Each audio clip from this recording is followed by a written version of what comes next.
This is problem 15.69. It's on page 1021. For the oil pump rig shown, link AB causes beam BCE to oscillate as the crank OA revolves. Knowing that OA has a radius of 0.6 meters and at the instant shown the velocity of point D is 1.5 meters per second down, determine the angular velocity of arm AB and AO. Okay, let me sketch the system. There's O pinned to ground, A over here. B is directly above O, which helps. C is somewhere along the beam. E is here. And then D is connected to E. And usually on these things, it's made so that D only moves vertically. But anyway, we'll not worry about that. So we know that the velocity of D is, in this case, 1.5 meters per second straight down. And the radius of OA is 0.6 meters. There's some other geometry given. I'll use it as needed, like there's a 2 meter, 3 meter, and 3.3 meter dimension. I guess we may as well go ahead and put them in. This is 2 meters, that virtual line. You can see the 0.6 meters. 3 meters here between B and C, and 3.3 meters between C and E. Okay. Now, it's pretty obvious that if D is moving down at 1.5 meters per second, so is E. This is the velocity point E as well, right? And it's moving downward, obviously.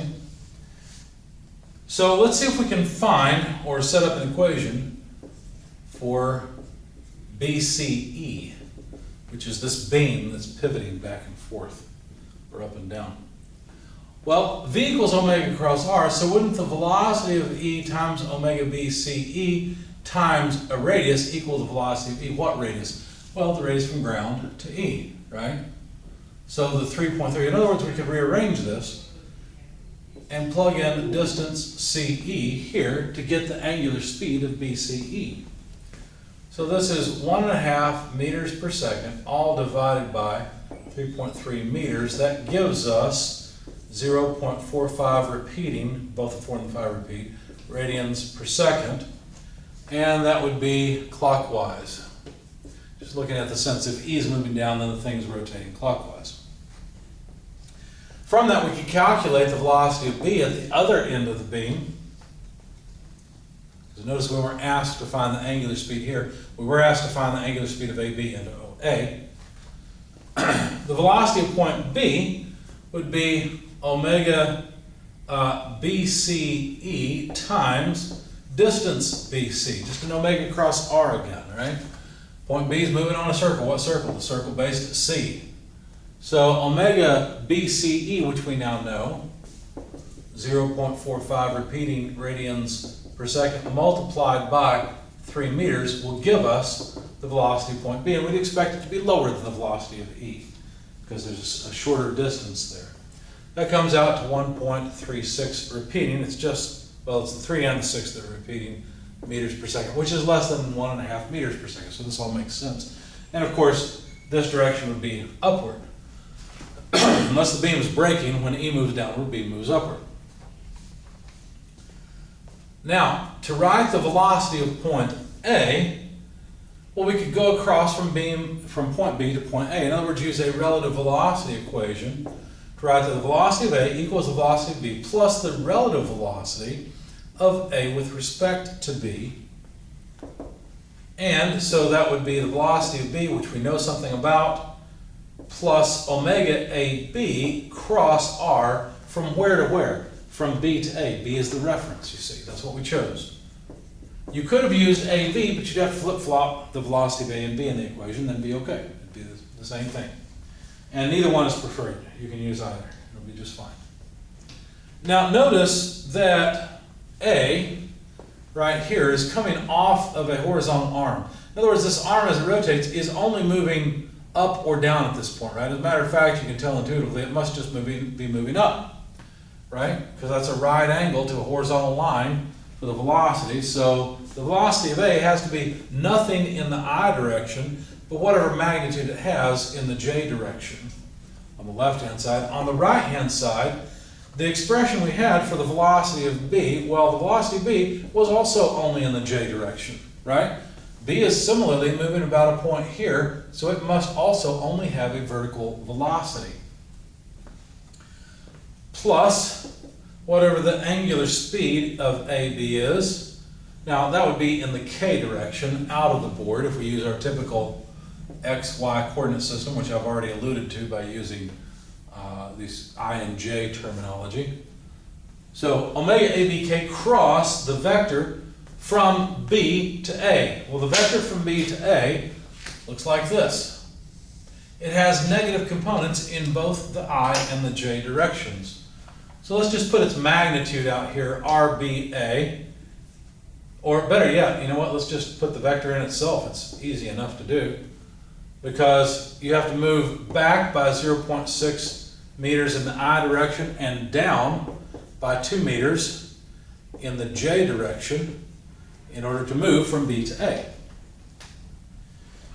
So let's see, this is the velocity of B in the J direction plus, let's see, if we take cross products, really what I should have done is realize that omega cross, well, no, let's not do that. This will be fine. Let's go ahead and do it. So K cross I is J, so we have minus 0.6 omega A B J, that's K cross I. K cross J is minus I, but there's a negative sign here, so we're going to write plus 2 omega A B I. Okay.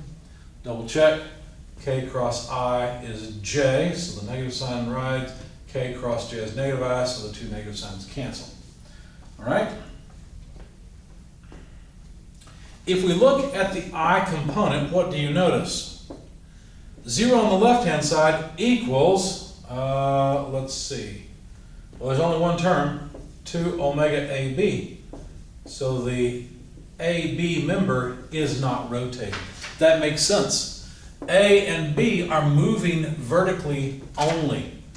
The entire body then is just moving up at this instant in time. Yes, it's true that in the next position, omega AB would have to have something, right? It would have to rotate. And even in this position, the angular acceleration is not 0. The angular speed is changing. But right now, it has absolutely no angular speed. In the J direction, we'd have VA from our original equation equals on the right-hand side VB. Let's see, minus 0.6 omega AB. We already know omega AB is 0, and therefore the velocity of B and A are the same. So the velocity of point A, which is what we really wanted, is 1.36 repeating meters per second going upward. Or if you like, 1.36 repeating J meters per second.